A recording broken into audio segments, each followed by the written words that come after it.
Siyabangena. As we enter, I see my sister's eyes popping out of her skull, and I'm like, what's it, Jani? As I look in the direction,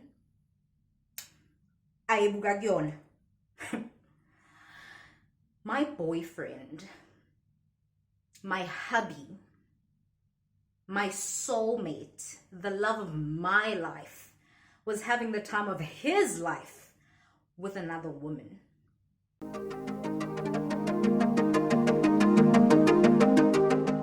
It was a bright and beautiful Saturday afternoon when the love of my life, my soulmate, showed me flames. I got abanye abantu shame. But to go through a lot. I remember waking up that morning feeling so crappy. You know that feeling you get when ish is about to hit the fan? That feeling. My stomach was in knots. I didn't want to see anyone. I didn't want to do anything. I didn't want to go anywhere. But I also didn't want to be all Debbie Downer because my sister and I were supposed to meet up with a friend for lunch later that day. So I sucked it up and I rocked my best colorful outfit, a nice pair of hooker heels, and we hit the road.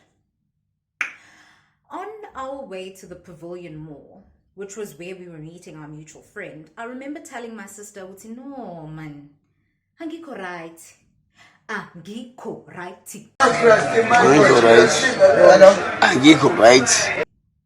And her exact response was, I mean, we're only catching up with an old friend over some drinks and we're going to stuff our faces and head straight home immediately after. What's the worst that could happen? I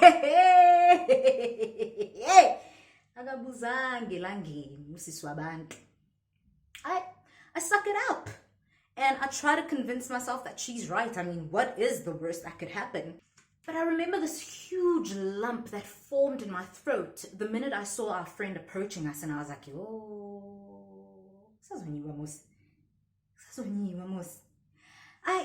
but you know, I don't want to ruin things. I mean, I don't, and then, see, so I was like, So both my sister and our friend weren't certain where they wanted to eat or have drinks, so I suggested that we head to my favorite restaurant because they offer a wide variety of meals and drinks, so they cater to everybody and all taste buds, really. Siyabangena. As we enter, I see my sister's eyes popping out of her skull, and I'm like, what's it, Jani? As I look in the direction,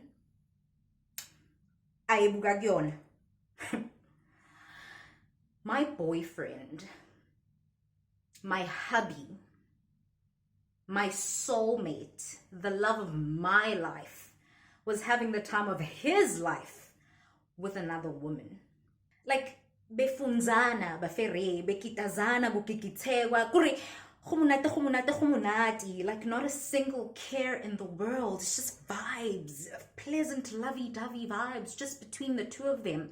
Nothing and absolutely nobody else mattered in that moment. Like, and without me, he looked so happy. Not only were they all lovey-dovey, touchy-feely, they were having our favorite meal and our favorite wine at our favorite restaurant. Do you understand that I was so convinced that I only shared these things with my partner, that this was exclusive. These things were exclusive to me and him. And what's crazy was the fact that the girl knew exactly who I was. She was the first one to snap out of their love bubble the minute she saw me approaching. And you won't believe what she did. She flashed an evil smirk and did that young shoulder dance that we women usually do when we feel vindicated because we're so convinced that we just snatched away someone's man. Little did she know.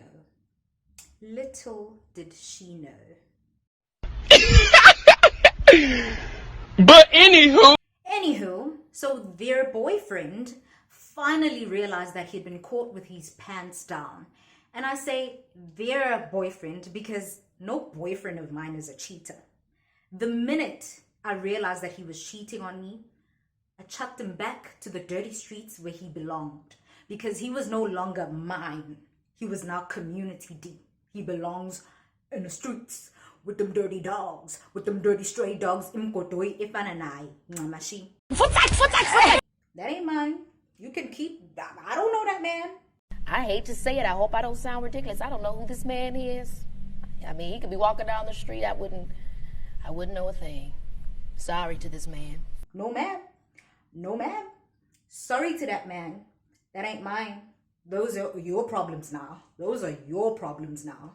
And eventually, he became her problem. Because baby baningibo. Ooh, baby baningibo. But that's another story for another day. How you get him is how you lose him.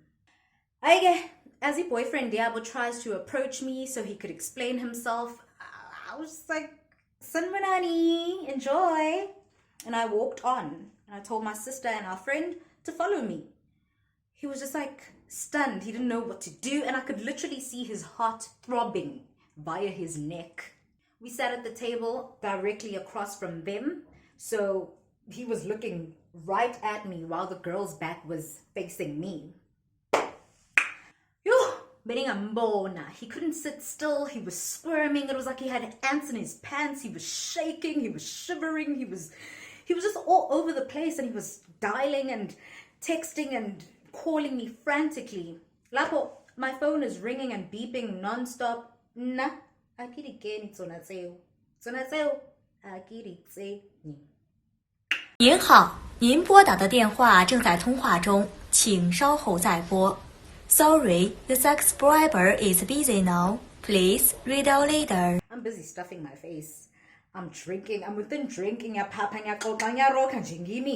know?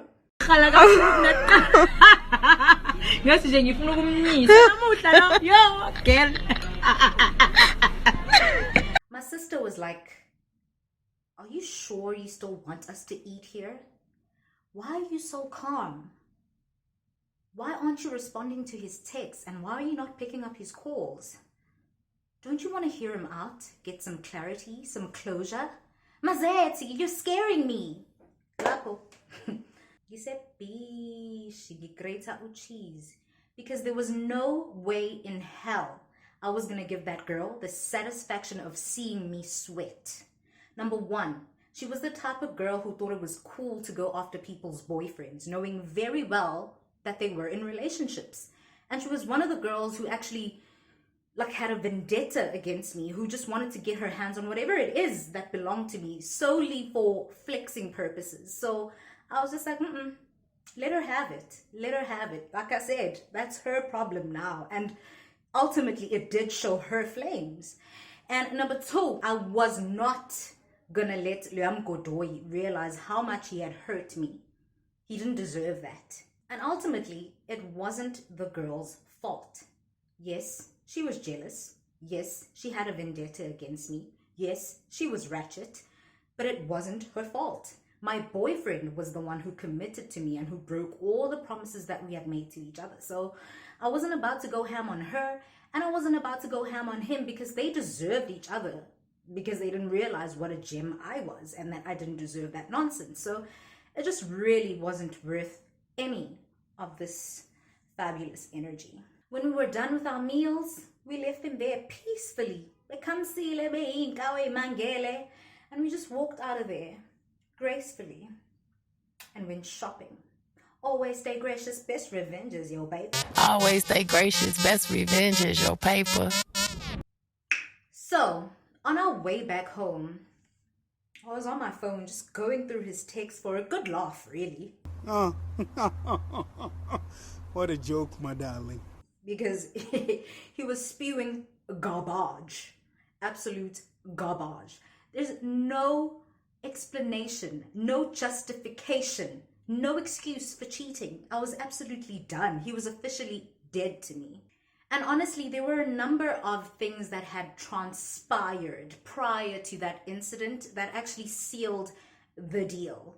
He was just a shady F-boy and he didn't deserve me. And that was the bottom line. You need to realize that women tap out of the relationship while they're still in it. If there's a lot of shady, dodgy-ish that goes on, we just tap out mentally. It just takes that one final straw to break the camel's back, and we chuck the deuces up for good. That's it for now, my sugar binga bingers. I will be back with another story time pretty soon. Ciao, ciao.